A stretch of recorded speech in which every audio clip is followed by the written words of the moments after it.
Oui, alors après le Super 8, tout naturellement, je suis parti vers le 16 mm, qui est un format beaucoup plus intéressant au niveau de l'image. Mais format 16 dit aussi un format plus lourd à transporter au niveau du matériel, puisque le matériel est beaucoup plus conséquent, aussi bien la prise de vue que le son, et aussi le coût de production, c'est-à-dire que les films Super 8 étaient relativement peu chers par rapport au cinéma 16, où une pellicule 16 à l'époque pour 2035 de film coûtait environ 250 francs. Donc il fallait envisager en tant qu'amateur une cagnotte pour nos films, de façon à pouvoir ne pas tomber en panne au moment d'une réalisation parce qu'on n'a plus le budget suffisant ou on n'a plus de pellicule. Mais c'est vraiment le format qui m'a le plus encouragé à continuer le cinéma, parce que c'est un format tactile.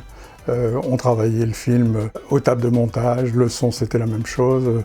Donc c'est vraiment un format où on touche le produit, on touche la matière. Seulement il ne faut pas se louper, c'est-à-dire que si on coupe une image, eh bien, on ne peut pas la remettre.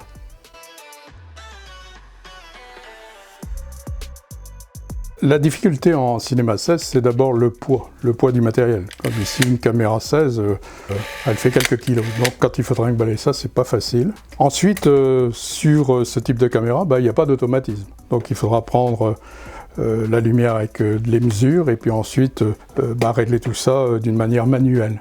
Et de la même manière, avec le son, eh bien, on devra avoir un magnétophone qui est assez lourd, mais sur lequel on va enregistrer sur bande lisse eh bien, la prise de son en direct.